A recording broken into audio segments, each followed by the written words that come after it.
Coucou tout le monde, bienvenue dans une nouvelle interview des audacieuses inspirantes. Et aujourd'hui, c'est Julie qui est venue nous parler de son parcours, de ce qui fait d'elle aujourd'hui une femme audacieuse et inspirante, nous parler de ces quelques pépites qui vont certainement permettre à vous, de l'autre côté de l'écran, de vous sentir concerné, de voir des points communs entre vous et Julie et de pouvoir, à votre tour, être une femme audacieuse et inspirante.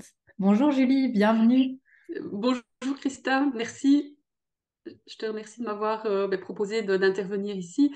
Donc voilà, c'est vraiment une chance pour moi de partager aujourd'hui.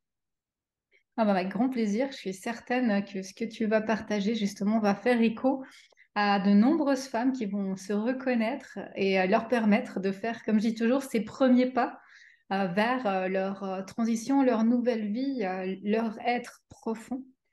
Et alors, qui es-tu, Julie? C'est toujours la première question que je pose aux personnes que j'interviewe. En quelques mots, pour les personnes qui vont te découvrir aujourd'hui sur l'interview.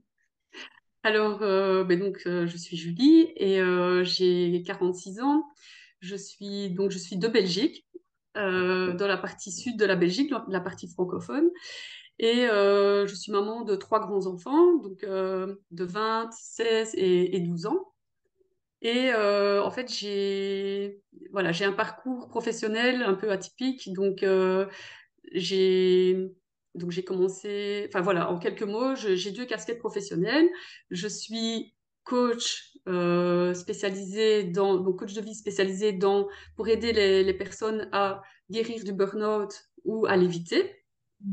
Et aussi, ma deuxième casquette, c'est une casquette salariée. Donc, je suis cadre en entreprise dans un domaine qui n'a rien à voir avec le coaching. C'est un domaine technique et très carré, mais dans lequel j'ai réussi à, euh, comment dire, à apporter de l'humain. Et donc, j'ai pu designer le travail que je fais en entreprise, en fait, un peu à ma sauce. Et donc, je mets beaucoup de considération, beaucoup dans les réponses clients. Voilà, c'est inspiré du coaching. C'est pas froid et factuel. C'est vraiment, voilà, ce que j'aime faire, c'est apporter les éléments du coaching dans mes réponses très techniques. Voilà, donc voilà, c'est un peu, je rentre un peu dans les détails, mais ça va être important pour la suite, en fait.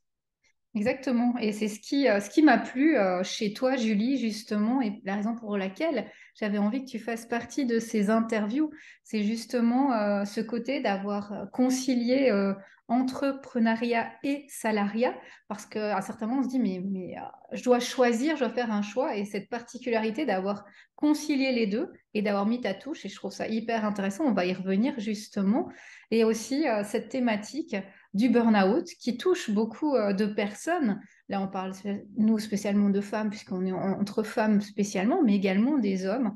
Et c'est vrai que ce burn-out, c'est une grande problématique aujourd'hui sociétale et que tu abordes cette thématique, c'est aussi très puissant et intéressant. Et ça me plaisait de pouvoir t'avoir ici en interview, justement. Alors, bah, je vais te donner tout de suite la parole et que tu puisses nous partager, comme je dis toujours aux personnes, tes pépites. Qu'est-ce qui fait de toi cette femme audacieuse et inspirante aujourd'hui? Qu'est-ce que tu avais envie de transmettre, de nous transmettre et de transmettre aux personnes qui vont t'écouter? D'accord. Eh bien, en fait, j'ai envie aujourd'hui de partager en fait ma descente vers le burn-out et ce que je pensais à l'époque qui serait bien pour moi et voilà et la différence entre ce que je pensais au départ et la réalité. Je pense que c'est très inspirant, je pense. Donc voilà, donc je vais repartir quelques années en arrière. Donc là, j'ai 46 ans. À l'époque, j'en avais 38. Et donc, j'étais donc cadre d'entreprise, j'étais commerciale à l'époque. Donc, je voyageais en Asie, donc j'étais commerciale sur l'Asie. Donc, de l'extérieur, en fait, là, mon boulot était génial. À chaque fois, on me disait, ah ouais, c'est chouette, tu voyages. Enfin, voilà, c'était un peu le boulot idyllique aux yeux de plein de gens. Et moi, personnellement, je le vivais de plus en plus mal. Je ne trouvais plus de sens dans ce que je faisais. Donc, même partir en voyage, c'était devenu un poids. Et au fur et à mesure des mois, je sombrais vraiment dans l'épuisement, quoi, mais sans m'en rendre compte, évidemment. À l'époque, je ne me rendais pas du tout compte de cette spirale négative, des symptômes que mon corps manifestaient, je les occultais. Je me disais, oui, c'est pas grave, prends une aspirine, c'est bon, ça va passer. Enfin, voilà, c'est vraiment... bah, c'était un mode de fonctionnement, métro, boulot, dodo, où il n'y avait pas de conscience du problème. Et voilà, jusqu'au jour où ben, je suis arrivée sur le parking de mon entreprise et je me suis garée et mais vraiment fondu en larmes. C'était vraiment un ras-le-bol. C'était vraiment... voilà. Et en fait, à partir de ce moment-là, ça a vraiment été... J'ai vraiment pris conscience que quelque chose n'allait pas. Et ça a vraiment été une révélation. Je me suis dit, mais non, tu peux pas continuer comme ça, c'est pas possible. Non, ça ne va pas. Et en fait, j'ai eu la chance de m'en rendre compte avant qu'il ne soit trop tard, donc avant d'être vraiment en burn-out. Et, et donc, à partir de ce moment-là, je me suis vraiment dit, je ne sais pas ce que je vais faire, je ne sais pas, mais je ne peux plus continuer comme ça. J'ai vraiment pris la décision que c'était terminé, que pas un jour de plus, je ne subirais cette situation. Et déjà, le fait d'avoir pris cette décision, ben, ça a tout changé en fait, parce qu'après, ben, j'ai commencé, euh, sur le moment je ne m'en rendais pas compte, mais après cette décision, j'ai vraiment commencé à recréer une spirale positive vers l'épanouissement. Bon, Mhm. on part de très bas et tout ça se fait de manière inconsciente quelque part, mais avec le recul, j'ai pu réaliser ça. Et donc, voilà ce que j'ai fait, et c'était peut-être pas la bonne solution à l'époque, c'est que j'en ai parlé à personne parce que j'étais honteuse. Je me disais que c'était pas possible de vouloir, enfin voilà, de vouloir faire un break, etc. Et donc j'ai décidé de demander à mi-temps. Donc pour un cadre en entreprise, c'était un peu, enfin il y avait jamais personne qui avait demandé ça dans l'entreprise. Mais je n'en avais rien à faire. Moi, c'était mon bien-être et je voulais absolument ne pas passer par la case médecin. Je voulais pas avouer que j'étais fatiguée, que j'en pouvais plus, mais je voulais prendre du recul. Et donc, la solution de l'époque, ça a été de demander un mi-temps, Mhm. voilà, pour pouvoir me prendre du temps pour moi, quelque chose que je n'avais jamais fait, pour pouvoir me poser et réfléchir à ce que j'allais faire par la suite, ce que j'allais mettre en place. Et donc voilà, donc tout ça se passe sur plusieurs semaines. Je prends du temps pour moi, puis je me questionne sur ce que je voudrais faire. Et là, je décide de reprendre une formation de conseillère en nutrition parce que ça m'a toujours intéressée. C'était un sujet qui m'intéressait. Et de fil en aiguille, ben, j'ai lancé mon activité complémentaire de coach en nutrition.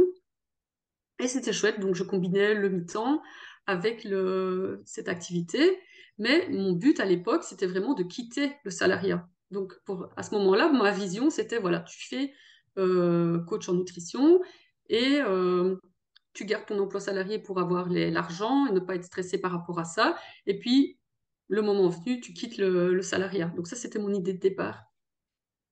Et puis, voilà, le temps passe, je fais des accompagnements de coaching, et puis je me rends compte qu'en fait, les personnes viennent avec des problèmes, d'accord, de nutrition, mais en fait, c'est pas le problème principal, en fait. La nutrition, c'est accessoire. En fait, il y a tout le mindset derrière mais qui pose réellement problème. En fait, c'est pas tellement la nutrition, c'est le mindset. Et je prends conscience de ça au fur et à mesure des séances.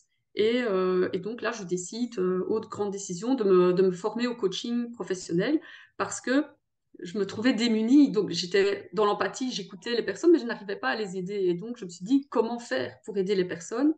Mhm. Et donc là, suivre une formation de coaching, pour moi, ça a été un genre de révélation, quoi. Et donc, voilà, je me suis formée au coaching. Et, donc, j'ai appris plein d'outils, j'ai fait aussi du développement personnel, etc. Et chose complètement inattendue, de tout ce que j'ai appris par le coaching, j'ai appliqué ça dans ma vie professionnelle salariée. Et en fait, tout a commencé à changer aussi au niveau salariat. Et donc, j'ai remis du sens dans ma vie professionnelle salariée en même temps que je développais mon activité. Et au final, ben, je n'ai plus envie de quitter ce qui était une évidence pour moi de vouloir quitter le salariat. Mais au final, je me suis dit, mais non, je suis contente maintenant, j'ai réussi, j'ai réorienté comme je voulais. Je peux même faire des réponses techniques aux clients, mais je peux intégrer des éléments de coaching. Donc, les personnes adorent recevoir ce genre de courrier. Donc, ils reçoivent des réponses techniques, mais il y a tout le customer care derrière, tout le, le soin que je ne faisais pas avant. Et donc, il y a des relations particulières avec les clients qui se tissent. Ils aiment bien échanger avec moi, etc. Et donc, ben voilà, je me suis rendu compte que ben, j'étais bien dans cet équilibre coaching et emploi salarié. Ouais. Et aussi, ce qu'il y a, c'est que après, j'ai fait évoluer mon activité indépendante parce que voilà, je me suis rendu compte que la nutrition, oui, c'était bien, mais c'était pas ça c'était pas ça ma mission de vie, c'était pas ça le principal. Mon principal, c'était, je me suis rendu compte d'aider les gens à traverser ce que moi j'avais traversé, donc leur permettre de se reconstruire après le burn-out ou de l'éviter. Et c'était vraiment ça ce que je voulais faire. Et donc, c'est pour ça que je suis devenue finalement coach en épanouissement professionnel et, donc cadre, mais bon, ça, on va le mettre de côté. Et voilà, ça a été toute une évolution qui fait que voilà, la situation est telle que voilà, c'est 50-50 aujourd'hui et j'ai trouvé mon équilibre comme ça. Ouais, c'est hyper intéressant justement ce que tu partages de ce cheminement, de ces prises de conscience, de comment t'en es venu au coaching, en fait, par ton cheminement Mhm, personnel, à faire cette formation. Et puis, c'est vrai, comme tu le partages, quand on fait une formation comme ça de coaching, autant il y a les outils parce qu'on le fait, ah ben, j'ai besoin d'outils pour les autres, j'ai vécu la même chose pour les mhm. étudiants. Puis finalement, waouh, mais en fait, il y a aussi tous ces outils qui sont là pour moi, pour transformer ma vie. Personnelle, professionnelle, il n'y a pas que la formation, mais il y a vraiment aussi tout le travail qui se fait pour soi et Oui, d'arriver à cet équilibre. Et vraiment, ce que je trouve intéressant de nouveau chez toi, c'est d'avoir à un moment dit, bah, en fait, moi, je suis bien dans le salariat, je suis bien dans l'entrepreneuriat, et pourquoi il y aurait besoin de faire un choix, de se mettre de la pression? Finalement, je peux concilier les deux. Et ma question, ce qui m'intéresserait de connaître, c'est comment tu fais pour concilier les deux? Comment tu t'y es prise? Est-ce que tu as mis des jours? Est-ce que tu te laisses un peu dans le flot faire les deux? Est-ce qu'il y en a peut-être une qui passe par-dessus l'autre de tes activités? Comment as-tu trouvé cet équilibre professionnel entre les deux domaines? et en fait, oui, je consacre donc un jour par semaine vraiment full pour le coaching. Je scinde parce que c'est quand je vais au travail, donc quand je vais en entreprise, ben, je suis 100% entreprise et quand je suis au coaching, voilà, l'entreprise, elle est de côté, elle n'existe plus. Donc c'est vraiment faire un switch mental. Et voilà, ça, je pense que c'est très important. Et alors, ben, pour tout ce qui est développement du site web, tout ce que je fais à côté, donc pour la promotion, etc., ben là, je fais ça les week-ends parce que j'aime bien faire ça. Et puis voilà, en soirée.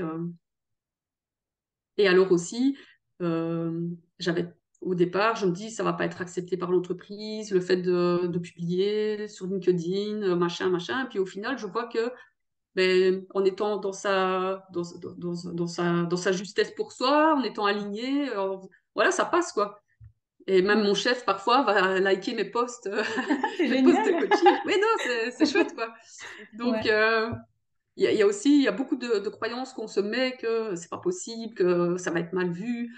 Voilà, et au final, ben, je vois que, enfin, je veux dire, c'est pas que tout le monde s'en fout, entre guillemets, mais ça passe, quoi. C'est... Ouais. Mais c'est intéressant ce que tu partages là, justement, de ce regard des autres.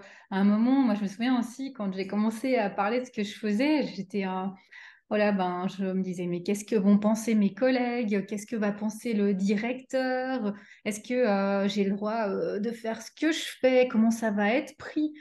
Tous ces points. Et puis Mhm. finalement, comme tu dis, d'être là dans son alignement, puis se dire non, mais c'est ce qui m'épanouit, en fait, de voir que, bah, comme tu dis, en fait, bah, ceux que ça intéresse ou qui nous soutiennent, et puis les autres, ils s'en fichent un peu, hein, ils Voilà, vivent c'est leur ça. vie, et puis tant mieux pour Voilà. toi si tu vis la tienne. Et c'est vrai que ça, c'est un grand pas à passer, mais qui est Oui, vraiment important. mais voilà, et je pense que ça peut aider beaucoup de personnes parce que beaucoup de personnes se mettent des blocages en se disant, mais qu'est-ce qu'on va penser de moi dans ce rôle-là, etc. Et au final, ben, enfin, voilà, c'est vraiment mon sentiment. Et ce que tu viens de dire, c'est que la plupart des gens n'en ont rien à faire, en fait. Exactement. Et alors, qu'est-ce que toi, aujourd'hui, Julie, tu proposes aux personnes justement qui sont dans cette situation que tu as évoquée de toi il y a quelques années où Mhm, tu étais dans ce burn-out où tu avais juste envie de tout laisser partir. Tu étais dans ce grand mal-être parce que je suis certaine qu'il y a plein de personnes qui vont se reconnaître dans tout ça. Qu'est-ce que tu mhm. proposes aujourd'hui pour les accompagner? Et en fait, de tout ce parcours de reconstruction, de burn-out, j'ai retiré les grandes étapes, en fait. Donc, j'ai pris du recul et j'ai analysé, en fait, ce que j'avais fait, en fait, et j'en ai tiré une méthode, en fait, pour aider les personnes euh, à aller mieux. Et c'est vraiment quelque chose ça intègre plus que la vie professionnelle, en fait. C'est quelque chose qui intègre la personne dans son entièreté et donc dans toute sa sphère de vie.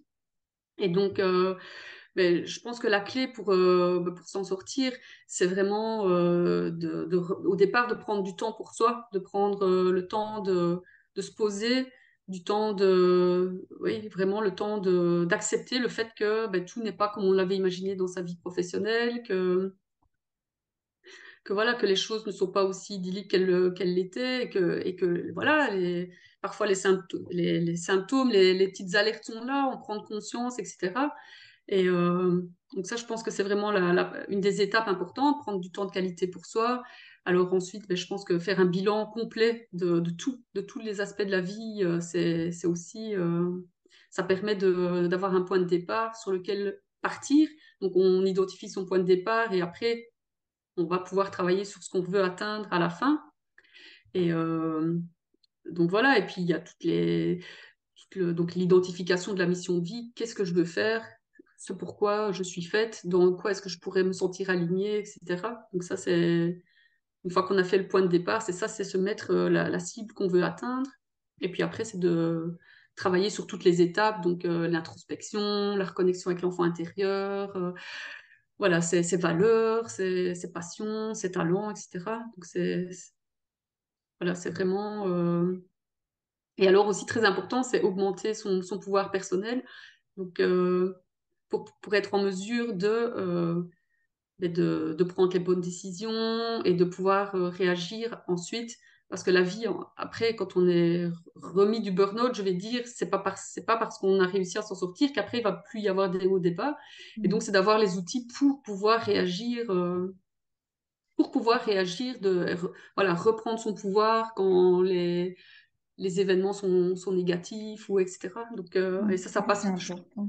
c'est important et je pense que Ouais. ça passe et par le physique et par le mindset. Donc, Ouais, c'est vrai qu'il y a toujours cette peur quand on a vécu quelque chose, hein, quelle que soit la chose, mais là, dans ce cas, le burn-out, de dire, mais si ça m'arrive de nouveau, comment je vais faire? Ouais, toujours cette appréhension de retomber, vraiment, et ça, c'est important aussi, ce que tu dis là. oui, et ça me fait penser, en fait, c'est, en fait, j'ai vécu, voilà, j'ai vécu ce mercredi quelque chose dans ma vie professionnelle qui a fait que tout s'est effondré. En fait, en une fraction de seconde, on a partagé un nouvel organigramme, une restructuration, et j'ai changé de ligne hiérarchique, j'ai changé de collègue, on m'a remis en R&D.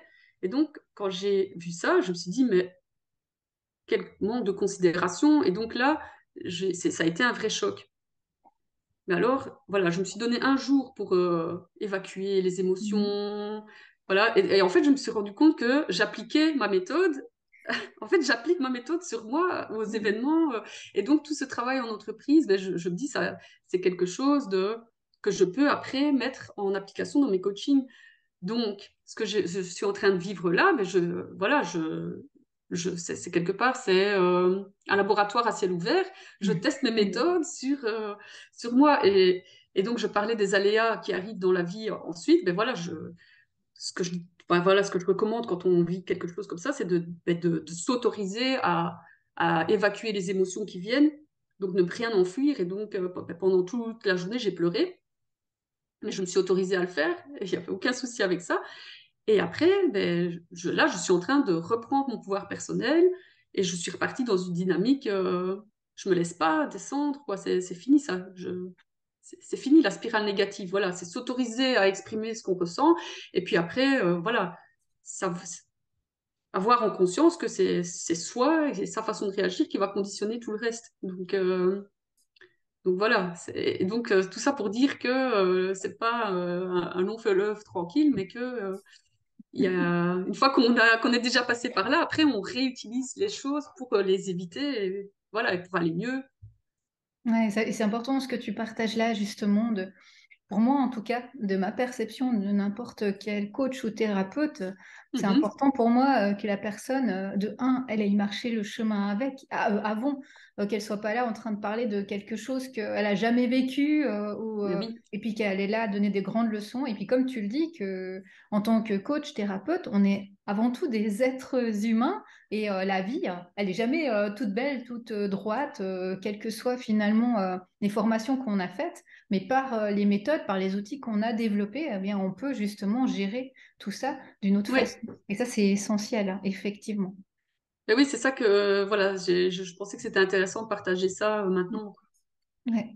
Ben, merci beaucoup, Julie, d'avoir pris ce temps pour nous aujourd'hui. Si vous vous reconnaissez dans l'histoire de Julie, si ça peut vibrer avec vous, ce que Julie a partagé, vous retrouverez sous la vidéo tous les liens de Julie, son site. Ces liens, vous pourrez aller voir plus en détail ce que Julie propose, si vous vous sentez aussi concerné par le burn-out, connaître sa méthode, ses outils pour vous accompagner. Merci Julie, belle suite à toi. Merci, avec grand plaisir. C'était vraiment agréable de partager avec toi et avec les auditrices. Avec plaisir. À bientôt. À bientôt!